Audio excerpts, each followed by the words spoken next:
Salam sejahtera Malaysia, denyut nadi suara rakyat bergema di channel ini. Terima kasih kerana bersama-sama dalam channel ini untuk mendapatkan berita-berita dan ulasan-ulasan terbaik untuk seluruh rakyat Malaysia. Bagi anda yang pertama kali bersama-sama dalam channel ini, sila tekan butang subscribe, like dan share. Malaysia kita punya, cintai Malaysiaku, kita jaga kita. Sekali lagi, bagi anda yang pertama kali, sila tekan butang subscribe, like dan share. Kita mulakan berita menarik hari ini. Salam sejahtera Malaysia.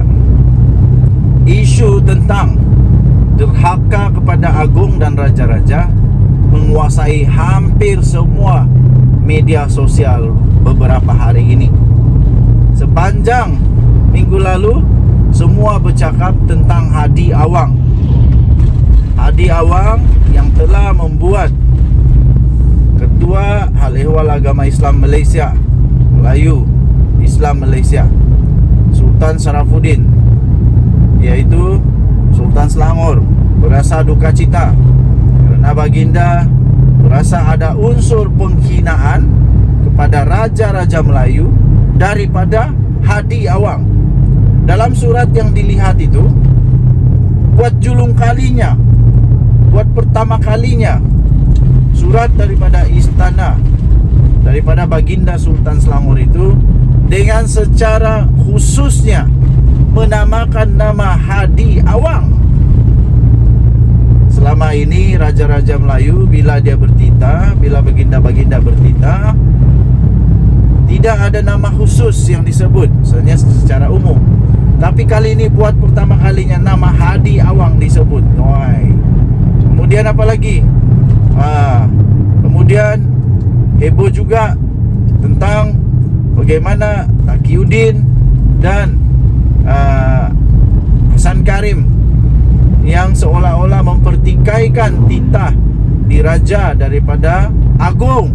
Ini bukan daripada sultan saja, dari agung sendiri, di mana mereka seolah-olah ingin mengingatkan agung tentang perlembagaan. Tak payah nak ingatkan, sebab soal ahli parlimen melawan agung tidak boleh timbul kerana baginda sebahagian daripada sistem demokrasi berparlimen. Jadi kalau dipersoalkan, sebenarnya tidak menghormati perlembagaan Malaysiakah? Soalan itu memang. Sistem raja berperlembagaan dan demokrasi berparlimen membolehkan cabang-cabang demokrasi sebenarnya bersekali dengan raja berperlembagaan. Maksudnya bergabung, tidak boleh dipisahkan. Oleh itu sebenarnya tidak timbul isu ahli parlimen melawan titah agung atas alasan kebebasan bersuara dan kebebasan berpolitik.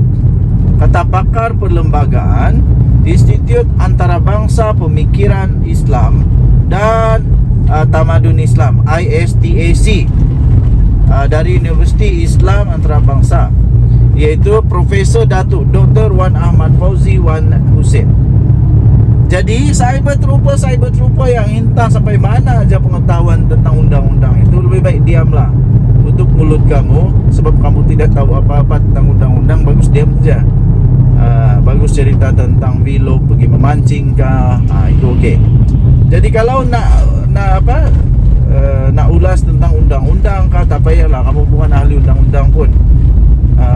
Macam-macam paci-paci.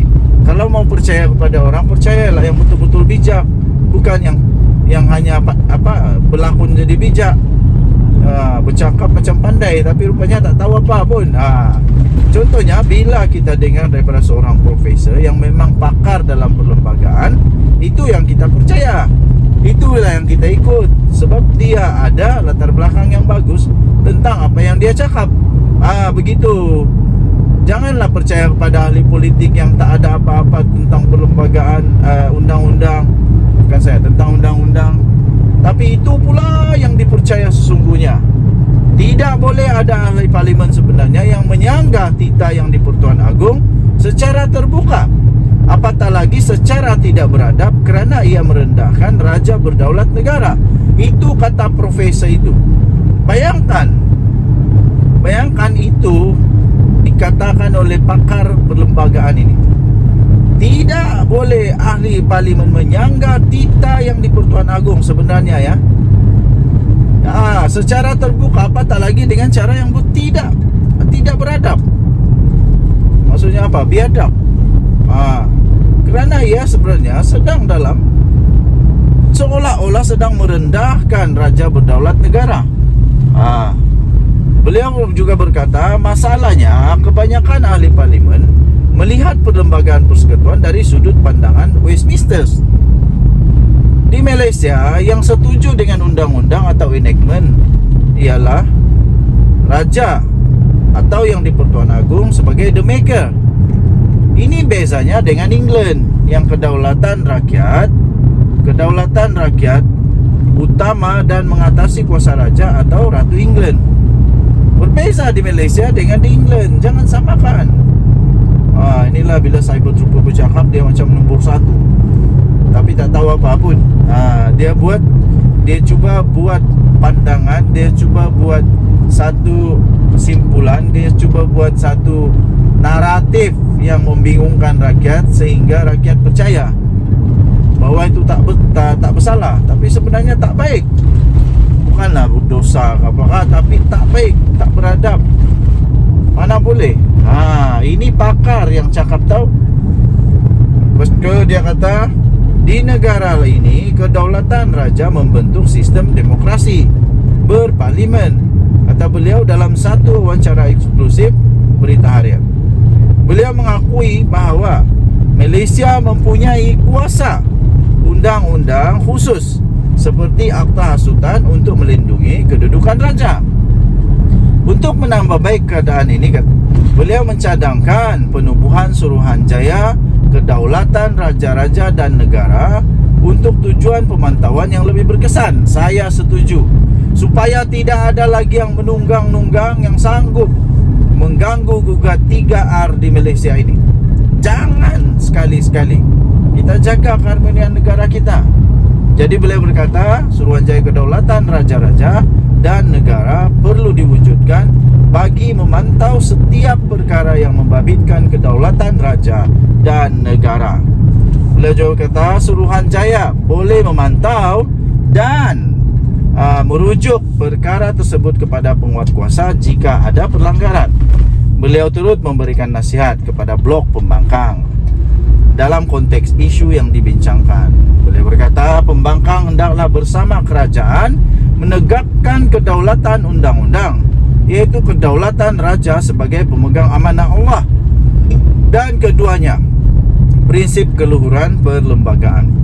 Seorang lagi tokoh akademik melihat ahli politik dalam melawan titah istana sebagai penderhaka atau jebat moden. Kena cop penderhaka dan jebat moden. Beliau berkata, saya menilai golongan ini penderhaka dan jebat moden. Seolah-olah berlakon menjadi wira rakyat walaupun menentang arus budaya dan adab selama ini yang menjadi asas kehidupan rakyat Malaysia. Kata pensyarah kanan Jabatan Pengajian Pentadbiran dan Politik Fakulti Ekonomi Pentadbiran Universiti Melaya. Siapa dia? Dr. Muhammad Taufik Yaakob. Ini barulah kita boleh percaya. Jangan percaya dengan cyber trooper kah, walaun kah, yang entah apa-apa aja pengetahuan dia tentang undang-undang. Bila tanya rukun negara pun belum tahu atau tidak, hafal atau tidak. Silap-silap rukun negara pun tidak hafal. Buktinya YB Padang Serai agaknya, kalau tidak silap saya, sampai disuruh oleh speaker untuk mohon maaf, minta ampun dengan Agung kerana nama Agung pun boleh salah. Macam mana ahli parlimen boleh buat kesalahan begitu pun tidak pasti. Denyut nadi suara rakyat bergema di channel ini. Untuk mendapatkan lengkapan pada berita ini, anda boleh masuk di dalam Harapan Daily. Kita jumpa lagi, bye-bye.